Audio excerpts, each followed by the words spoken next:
Eh bien, il s'agit là de l'ancêtre du micro-sillon. Hein. On connaît généralement le micro-sillon 33 tours 30 cm, qui est un format plus grand, mais celui-là donc, est le format précédent. Donc, c'est un micro-sillon 25 cm qui tourne à la vitesse de 33 tours. Le vinyle, André-Claude, 71 ans, est tombé dedans quand il était petit. Et l'avènement des cassettes, CD et autres téléchargements n'ont rien changé à sa passion. Le vinyle, pour moi, c'est toute une époque. C'est une époque qui me rappelle évidemment mes 20 ans, hein, 15-20 ans. C'était l'époque des surprises parties, hein, des surbooms, comme on disait, ou des surpattes.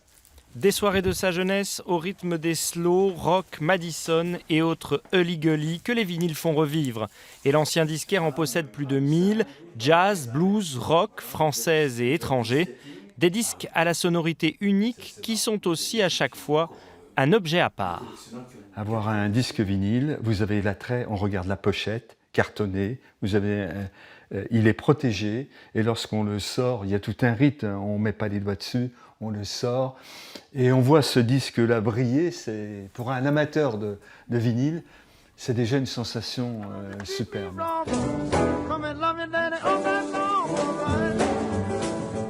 Donné pour mort à la fin des années 80 avec l'arrivée du CD, le disque noir a depuis refait surface. En 10 ans, le chiffre d'affaires dégagé par les vinyles a bondi. Il est passé de 0,6 à 12% du marché du disque. 2 acheteurs sur 3 ont moins de 50 ans. C'est l'engouement, je pense que la plupart des gens réalisent quand ils rentrent chez eux et qu'ils mettent un vinyle, déjà ils n'ont pas le même plaisir que de télécharger de la musique en ligne de mauvaise qualité. Et ils réalisent tout simplement que l'écoute à long terme, ça apporte beaucoup plus de choses, c'est beaucoup plus riche sur le vinyle. Depuis l'ouverture de sa boutique spécialisée il y a 1 an à Dijon, Pierre-Yves constate que l'engouement pour le vinyle gagne même les plus jeunes. Moi, je suis toujours surpris quand j'ai quelqu'un, un jeune, un lycéen de 14-15 ans qui franchit la porte pour regarder de la musique indépendante ici. Ouais. C'est toujours un plaisir, mais du coup, à mon avis, ça existera toujours, ça.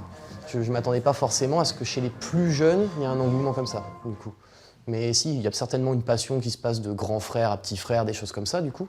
En 2017, 3 millions de vinyles ont été vendus. Alors si on est encore loin des chiffres de vente de CD, 23 millions, une chose est sûre, il va falloir compter sur le disque micro-sillon et ses passionnés dans les années à venir.